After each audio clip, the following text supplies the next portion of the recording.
Ronn Owens here. John Gray is here. The new book is Beyond Mars and Venus. Subtitled is How to Continue Making a Lot of Money with a Great Idea. I mean, wow. How many books have you written now?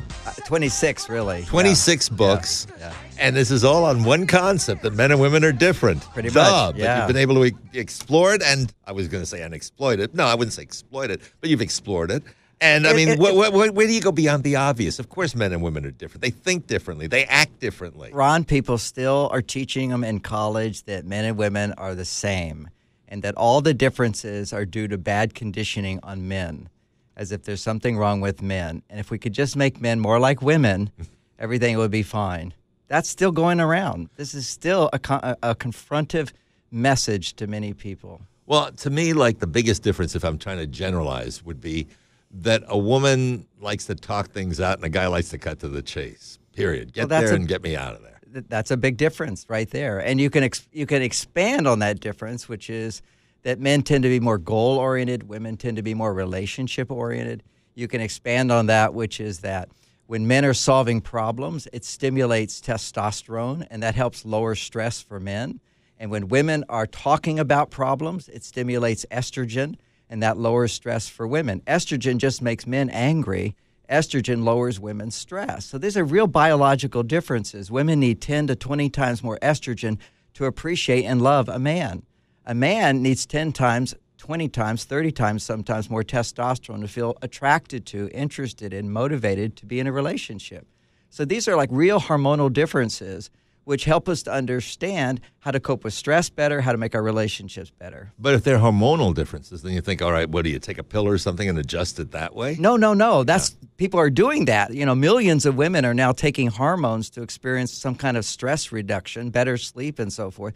Because what's happened today, and this is beyond Mars, Venus, that's the theme, is women are from Mars now. Women are doing everything men did. Women are doing jobs that stimulate testosterone. And if they don't balance that with a personal life that increases estrogen, then they have to take estrogen. And so they're more stressed. What I'm saying is there's certain activities that women can do and things men can do for women as well that will increase their estrogen so they're not having to take estrogen. And I'll just put in here that lots of research is showing that women who take estrogen have a higher risk of cancer. It's not like a safe thing to do. But learning to, for example, taking 10 minutes for your wife when you come home to say, Ron, just listen to me talk about my feelings about my day today. And don't say anything. Don't interrupt. I don't need a to-do from you. Just listen. I need to vent this. If she was to do that, and many women don't do that because they don't know how to do that or their husbands don't know how to listen, it would actually increase their estrogen and help them to cope with stress in their life. You came out with the book when? When was the first 92. book? 92. All right, how has the relationship dynamic changed since then? Totally changed. Men and women are still very different, but how we've coped with the changes in our life has dramatically changed. Women are way more independent, self-reliant, logical, rational, problem solvers, efficiency-oriented. These are all testosterone stimulators. So what's happening is their hormones go out of balance. Then they come home and they have a momentum of being in these male hormones. Men can shift. We can go to our cave. We can forget our problems. Women are designed differently. They tend to have much greater stress when they get home than men. And this is shown in studies around the world where women are taking on traditional male jobs. They're more unhappy, they're more stressed, and now their risk of heart disease, the risk of cancer has gone up. Their risk of dementia almost twice as much as men's. This is a shift that's happened in the last 20 years, and rather than try to solve this chemically by taking drugs or hormones, there's ways to shift your life consciously, recognizing behavior shifts make a huge difference in hormone production in the body. So you're almost in a way implying, look, if only women would do what they used to do and just be secretaries and don't really go for these manly jobs, then everything would be fine. It's almost like I'm saying that, but I'm not. That's the hard thing about this, is when I'm talking about differences even 25 years ago, there's people hear that and they go, oh, women should stay at home. There was a wisdom to women staying at home, which is those activities do promote estrogen, progesterone, oxytocin, hormones that help women cope with stress. When women are moving into feeling more independent and free, there's a benefit to that. And this is going to not sound so right to you, but there's something about being authentic, being all that you are. And some women have always been I'm not going to like being authentic? No, but it sort of sounds a little airy-fairy sometimes. But really, it's authenticity. Some women just naturally have more masculine qualities. You might call that Venus in blue.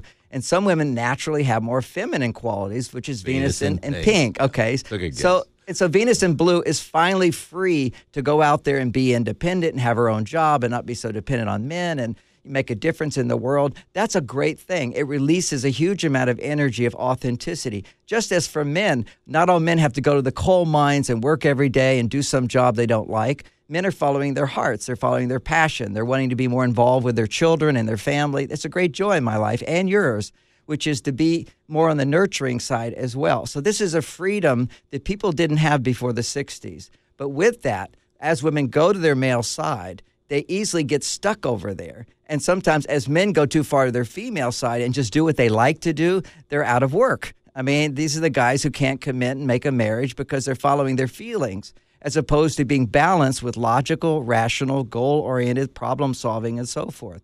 Successful men have sort of a blend of both, who've been able to express both. I mean, you have this great radio show. You're able to express what you feel, what you think. I mean, it's amazing. You're a balanced person. Not everybody gets that luxury of the support in their life to develop authenticity. And that's what you're about, is authenticity. Women are about authenticity. But when they go to their male side, it's hard for them to come back to their female side. So what we see is twice as much divorce. Well, if it's hard for them to come back, they must like going over to that male side. They do. Yeah. They do. But a drug addict likes going over to his female side. A drug addiction is having too much estrogen in your body. You're not enough testosterone. So the drug gives you a burst of dopamine, gives you a burst of testosterone, but boom, it comes right back down. And you're over on your estrogen side following your pleasure centers. Nothing wrong with doing that in balance. But out of balance is not a good thing. When you tip out of balance, there's a momentum. You tend to keep going further that way.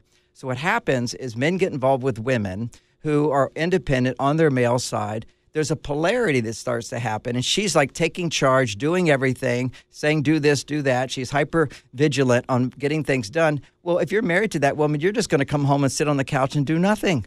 You figure, hey, if she wants to do it, let her do it. You know, that's the difference between men and women, is that if somebody else will do it, why not let them do it? Sounds good to me. Sounds good to you, exactly. The book is Beyond Mars and Venus. He's Dr. John Gray. You want to chat with him, feel free. 808-0810 is the number. 808-0810. Ronn Owens, KGO 1113.